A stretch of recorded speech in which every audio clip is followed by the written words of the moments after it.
Hello and welcome back to the next One Piece review and discussion. We are back with the next chapter, carrying on from the phenomenal one we just had last week. We have been hitting back to back big chapters, setting up now what is this like huge climactic battle during Elbaf, and the fallout and what is about to happen is seriously going to be a big, impressive feat, and I cannot wait to see Oda pull it off. So, we need to get talking about this chapter.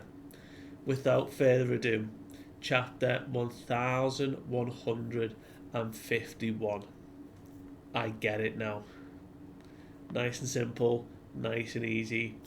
We have Yamato's cover story continuation, and it is now her return journey. So she is with Kawamatsu, and she's having a sumo match with Urumeshi's big brother. So she clearly wins. She's a very strong individual. So no surprises there. However, back to Elbaf. So last we had left off, there was so much happening. The kids had been taken hostage. Ronja had made her plea, but Ja Rule had, on the moment of desperation, declared that Ange needed to burn down the school, which she had did with Killingham's help to finish it off. And the kids were back safe. Gunko had dealt with Gabon exploiting Colin to sort of make him surrender and send him hurtling down to the realm of the dead, and in doing so unlocked a memory of her father, Baruch. So pretty crazy there. But before we got any more like emotional like development there or her reunion with Brooke, Eam took control of Gunko, even though Marie's while it was a sea of flames and it's all going to shit. Eam took precedent here because taking control of Elbaf was that important. So Eam took control, sent out this massive wave of conquerors, and like all the kids, all the giants in the area just got knocked unconscious immediately. Like, it was powerful. We saw that they were aiming to take control of Elbaf, not destroy it. So Eam's intention was to get the giants on obviously their side. And what we saw was Eam's power in full display. This demonic, demon like power where they are able to bestow great strength and a like undying body onto someone in exchange for some of their lifespan. So we saw it with Broggy initially, it was how it was explained. So all matter of things were being created, but the main ability that Eam has displayed was converting Broggy into a huge ancient giant version of himself with demon horns and wings and these massive weapons. Even though she shotgunned his arm off, his arm's like obviously like hovering now, like back, like almost like not fully healed, but he's still able to use it. And what we saw throughout the chapter was the rest of the giant warrior pirates being turned into these demon like creatures, these demon giants. And Eve's whole idea was that they wanted to preserve and rule over Elbaf as like a dominion. They don't want it to be destroyed. So the aim of this was for Eam to say, Dory and Broggy, you are going to become the new kings, but you have to go and get rid of Ja Rule. And in these like demonic demon forms, they've lost all sense of self, they've lost all their pride, they are just sheer rage and power, and they're coming for Ja Rule. So this chapter picks up with Oimo and Koshi like pleading with the captains. They're saying, you know, come on, like Ja Rule, we respect him, he's a legend, like you can't do this. And Broggy's like, he's past his due. it's over. We are going for his head. And Dory's like, we are going to rule, not as kings. Like, we are the ones in charge now. Like, we don't need any gods. We don't need anything. This is the time to show strength. And this is what it's going to be. You guys are just going to get in the way. And we see again the size scale of where, like, giants like Oimo and Kashi are. And, like, the towering structure that is now the ancient giant warrior pirates and their demon forms. And we see a guy is like freaking out. The circle of black flame appears, and someone calls him Tall Man, and he's like, Tall Man, no, don't do this. And what we see is like a checkerboard, and we see one of the checker pieces flips, and that indicates this giant flipping over and becoming a demon giant himself. And he goes into that rage again, you know, that lust for power. They all go crazy, and everyone is now freaking out. And we see like a shot of Ripley, like hoping Gabon's okay, like worried about Colin. And we see a shot of the kids, and we hear in the background like the giants are like shouting, like they're devils now, like this is bad, like they are in this complete demon form. And the kids are still asleep at this point, and they all start to dream about devils. And the nightmare fissures that Killingham had begin to open up again, and all these other demons and devils start to pour out, and the other dream nightmares start to reform. And we hear that Killingham is like, death means nothing to you. Rise up these nightmares and take control. Like Elbaf, your nightmares will never end.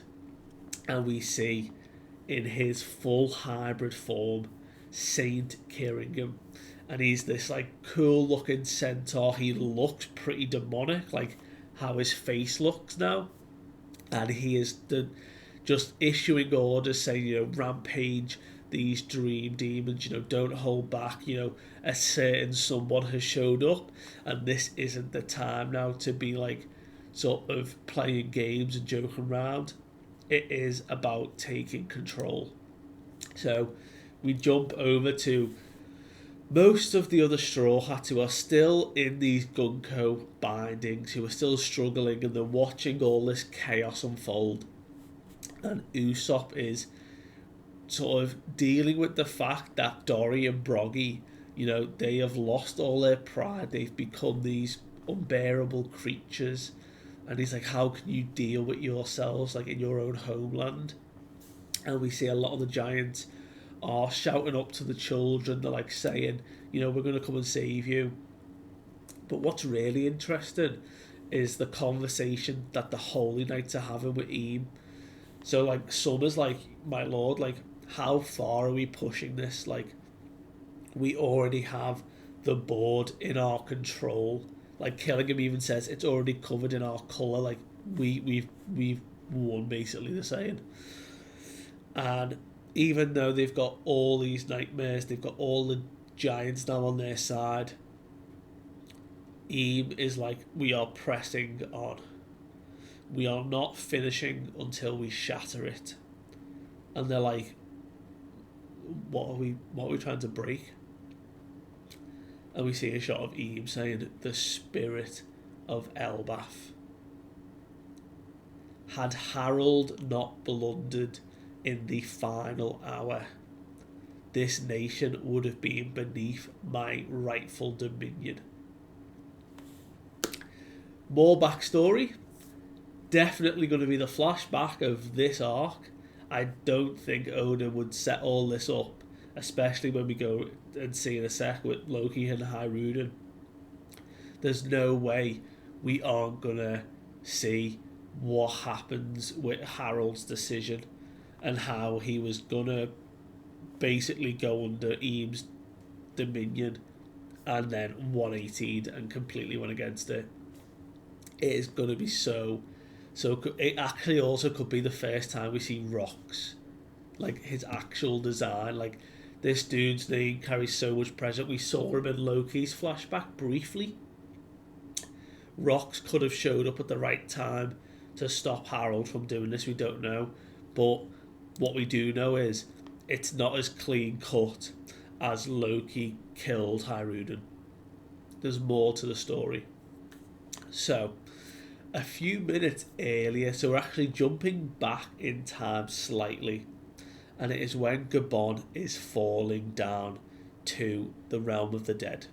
So he's left the sun realm, he's plummeting to his death, and without hesitation, our boy Chopper jumped. And he's even saying it to himself, like, I jumped without thinking, like, this is mad, what am I doing? Right, gotta stay calm, gotta focus. And he catches up to Gabon while he's falling. And he basically goes into a massive guard point to soften the blow and save Gabon, which is such a cool move from Chopper here. But what's even crazier is while we see this happen, like on one side of the page, we've got Loki and Hiruden still arguing about, you killed my father, like, you're never going to understand. And he's like, why are you still mad? Like, and why would I want to kill my own parent? Like, can you not realise what's going on? And while they're bickering, Luffy just goes, oh, Chopper just fell down there. And Zoro and Sanji are like, what? Like, we heard a noise, but, like, how did you know it was Chopper? And he's like, well, that's a good point. How did I know that was Chopper? So, very interesting here. Is Luffy awakening more to the voice of all things and becoming more aware of it? We've seen him do it before, but unconsciously, and he like already heard the sea beasts. Is this now when now he's been more awakened to Gear 5 and the powers of Nika? What if he is able to sense the voice of specific people now, especially those closest to him? So now he's like, how did I know that was Chopper that just fell? And wait, there's someone else with him, but like, they're really badly hurt. Like, Luffy just knew. He just sensed it. So this will definitely get an explanation. I don't think this is just a way of Oda just to go, oh, like, Luffy knew. Because if he did, he would have said, like, he just saw him fall. But what's more interesting is that Luffy sensed it was Chopper and someone else that was hurt that fell. So everyone's like, this is crazy, but Zoro and Sanji are like, right, that means something's happened. Then if he's fallen from the sun realm, like, we've got to find them immediately. So as they rush off to go and find Chopper and see what's happening, Gerd and Goldberg stay with Loki, and it is Loki that starts to receive a transponder call, and it is Mosa calling Loki back, and they're saying now, like, look, a quick chat, because we thought the last conversation was their last one when something was happening on Mosa's side, and Loki was saying he'd just come over there and deal with what's happening. And Mosa explains, look, I've got my hands full, but I wanted one last chance to talk to you, because I actually didn't tell you the truth. Like, I've enjoyed this conversation we've had, and I was scared, but I really found it really calming to talk to you, and I wouldn't have traded it for anything. And it's this really emotional moment where they're trying to have like this little conversation on like his shoulder where the transponder snail is, and like he's trying to be quiet, but Gerd and Goldberg are just stood there like, what is he going on? Like, is he talking to someone? Like, what's like, they're like, he's not keeping this quiet. And then all of a sudden Loki just outbursts. He's like, don't tell me, that business has cropped up again, like in that place. Like, wait, I can help. And she just says, like, thanks for everything you've done. Don't worry about me, but like, I've got to go. And the transponder cell cut. And there's a really nice moment from Gerd here to be like, it's nice to know you found someone down here in the realm of the dead. So, and Loki's like, if you tell anyone, I'm going to kill you. So, we see immediately as that finishes, Hiruden and the others return with Gabon, Chopper and everyone. And they're saying, Yarsan's injured, he needs treating, it's really bad, like, Gage, you've got to look after him. And Luffy's like, oh, like, good job saving him, Chopper, like, this old guy's, like, pretty popular. And Chopper's doing that whole, oh, like, you don't have to be such a jerk, like, it's not special, like, praise me more type stuff, like, the typical Chopper reaction. And immediately we have Luffy freaking out to find out that this is Scopper Gabon, a man who was on the Pirate King's crew. And he's like, he was with Roger and Rayleigh. And then, like, it must be Harun who's explaining, like, oh yeah, like, this guy was one of the Pirate King's wings. Like, he fought alongside the Dark King, really. Like, he's probably the third strongest of that crew. Like, he's huge. And Zoro's like, yeah, you know what? He is a big shot. Like, that guy was pretty tough. I'll give him that. And Luffy's like, so we know Shanks, obviously. Like, this is huge news. And then Harun's like, wait, guys. He just moved. He's trying to tell us something. While Gabon is severely injured, all he can muster is 2. And then, like, he just couldn't let that comment slide. He's definitely got a really fun relationship with Rayleigh, and I'd love to get a proper flashback to see, because we know that they're going to be like Zoro and Sanji. Like, they're both really strong fighters, but they're both at each other all the time. Like, as much as they're there for the crew, they're definitely having their spats, and I can see that being paralleled. So I can see the joke here of he's like, no, I'm actually the second strongest. They're good. But they're like, right, glad he's awake. You know, he's being sort of tended to now. But, like, what could have put a man of his ability in this condition to begin with? And Chopper starts to explain, like, it's really bad, guys, you know. Like, the kids have been kept hostages. Like, there's a bunch of nightmares running amok. And then he's like, but the worst thing is that there's only, like, a handful of enemies, but, like, no one can make them budge. Like, these dudes are bad.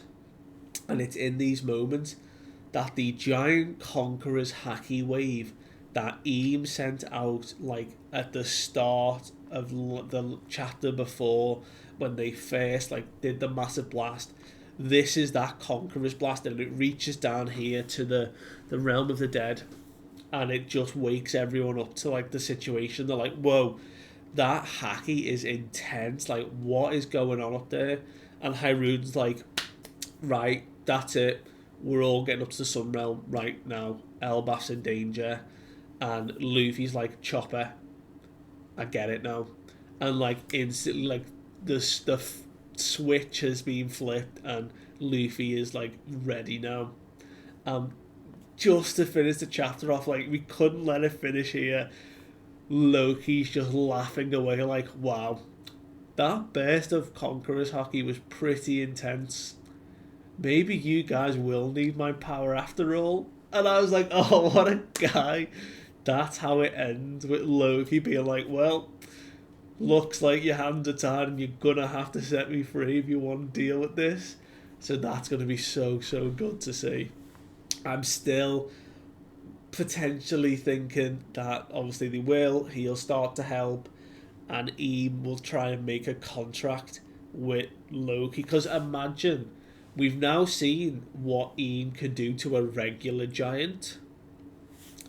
Loki isn't just a regular giant. Like, imagine if Eam imparted some of this demonic power over to Loki. Like, that's going to be nuts. But I also think Loki isn't going to go for it. But it would be very cool to see. Because, again, like, imagine that transformation. Like, he's already got the horns. He's still got the bandages around his eyes, so we haven't seen his eyes yet. Like, imagine if he does become a demon and, like, we see his eyes for the first time, and that'll be a cool transition.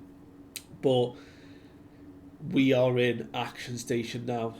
So this is when, like, Luffy and the others are coming up to the Sun Realm, was when the wave went off. So there's been a few minutes past, but that gives them time to hopefully get up and start to handle the situation. Are we going to get an Eam Luffy fight in the next chapter, or maybe another chapter or two to go? That confrontation, that's what we've been waiting for. The first interaction between Luffy and Eam. necessarily it's not fully Eam as it's in Gunko's body, but still, like the conversation that's going to happen there is going to be pretty big, and I cannot wait to see what happens. Thank you so much for watching. I do appreciate it. Let me know what you guys think, and I will see you guys next time. Bye.